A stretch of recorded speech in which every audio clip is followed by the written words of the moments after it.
athlete with a heart. In his project, he examined how sports can be more than just a game.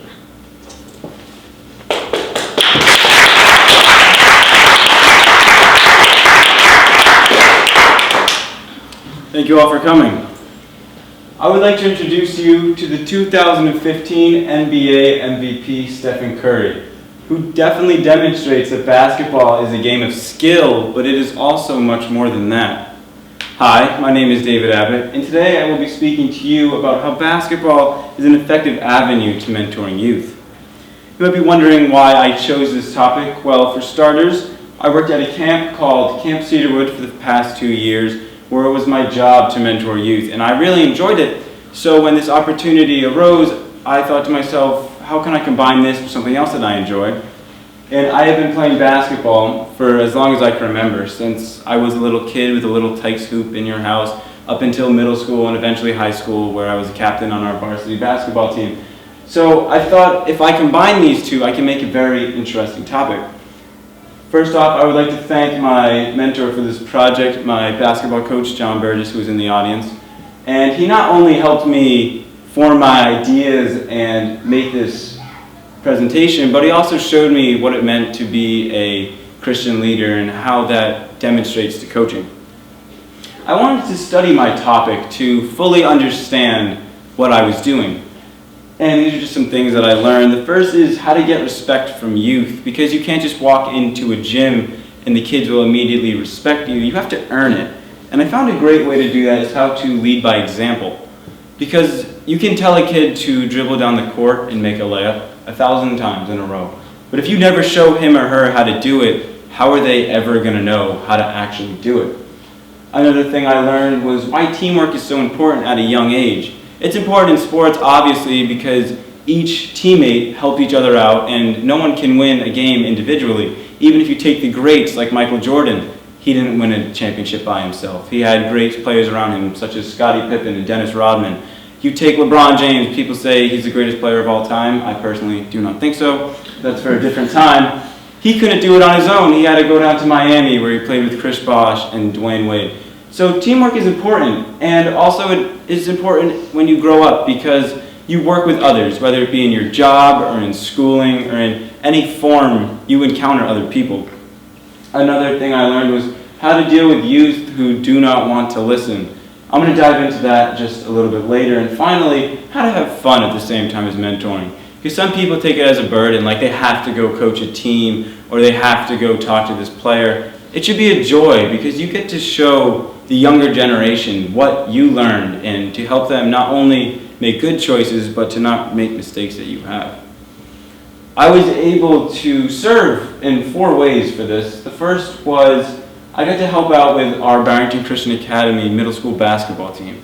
And that was a lot of fun because I got to work with the B team, which is the kids that aren't as talented, and you get to see their skills develop and grow.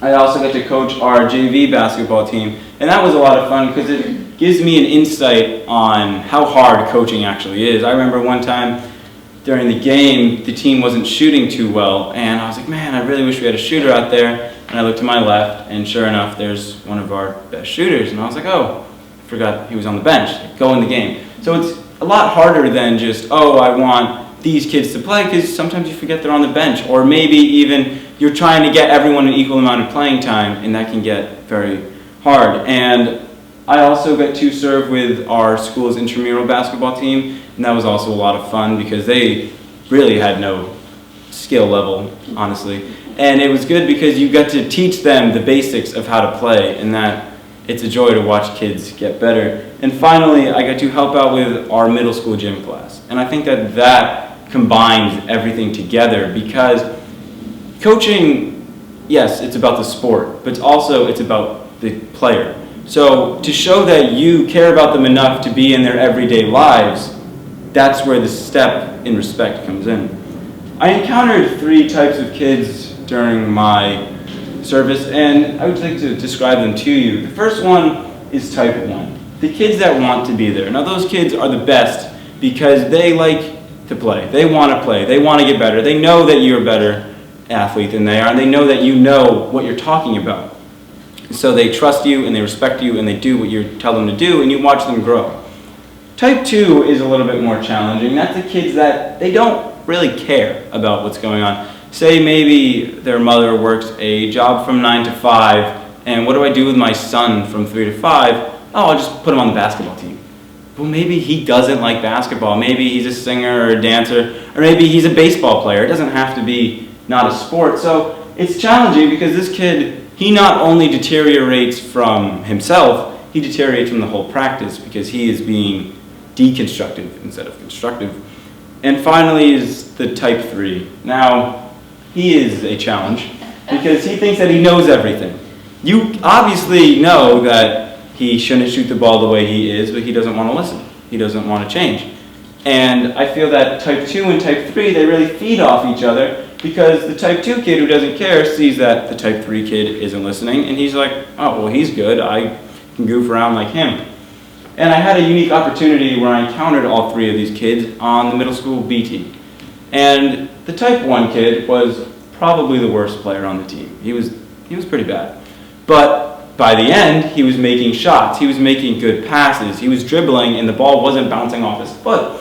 And the type 3 and type 2 kid were like, oh, why is he getting better? I was like, well, he's listening. And no one likes to be an outcast. So the type 3 kid, he started listening to me because he realized, hey, I don't actually know everything. If he can help the worst player on the team, he can help me.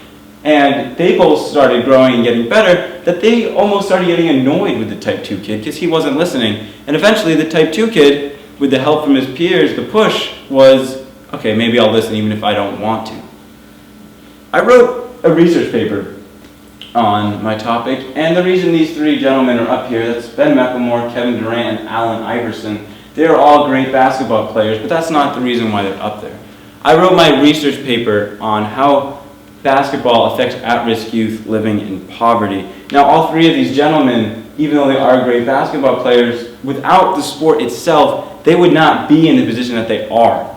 They would still be in poverty. And the great thing about them getting out of poverty through the sport was that they get to not only get their families out with them, they get to give back to their community and help others there. I also talked about these 2 organizations. The first one is Camp Uplift. It is located in Georgia. And I was able to actually email the owner of the camp, and I asked him, how many students have you affected? Like, how many students have you helped? And has it actually been effective? And he got back to me, and he was like, oh, thank you for caring about my organization. But also, he started telling me that he's helped over hundreds of students get better, not only in the sport, but they teach them life skills such as